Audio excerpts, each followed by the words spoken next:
Now in this video we will discuss the structure of vacuole. The structure of vacuole, this structure is present only in plant cell basically. Sometime in animal cell vacuoles are present but they are very small. But in animal cell there is a large vacuole is present. So vacuole is present in plant cell in very large, but it is absent in animal cell, or sometimes it is present but very small.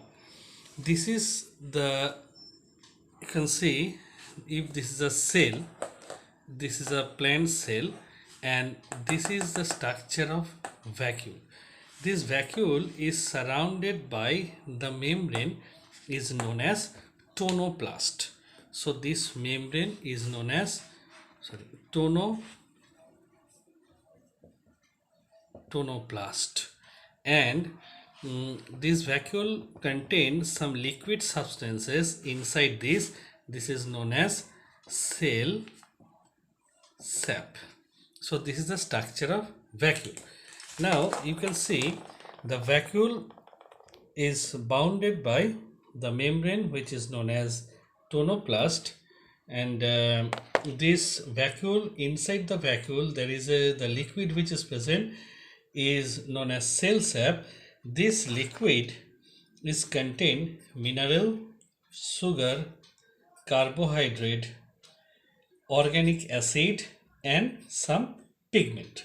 So the vacuole which contain the cell sap, this cell sap contain mineral, sugar, carbohydrate, organic acid and some pigments.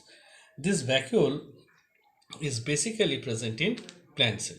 The function of the vacuole, they provide the turgidity and the support. Turgidity means that is they provide, that is elasticity and support of a cell. They store food and the waste product inside the cell sap, and that is in a single cellular animal.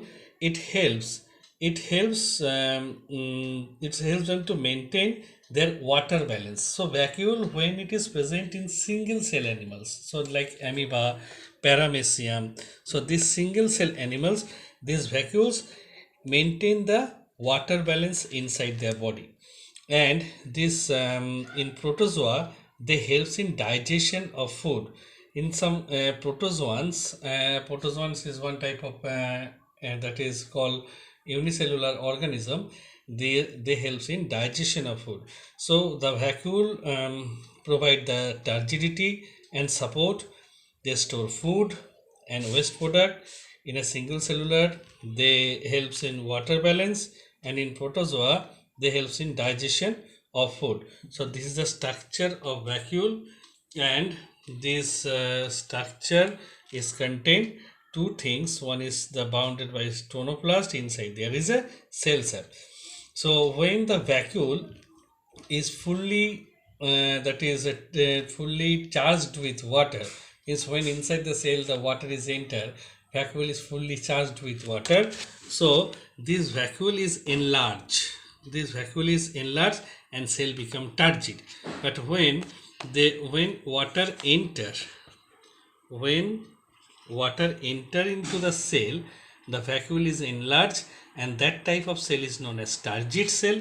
But when water comes out from the cell, this cell actually become flaccid or shrink. That is called the plasmolysed cell. So when cell is fully charged with water, cell is turgid cell, and so that is why the function of vacuole provide the turgidity. And when the cell is turgid, the plant parts become erect, and when the cell is flaccid, the plant parts like leaves, they droops down, they become shrink. So this is the structure of vacuole and their function.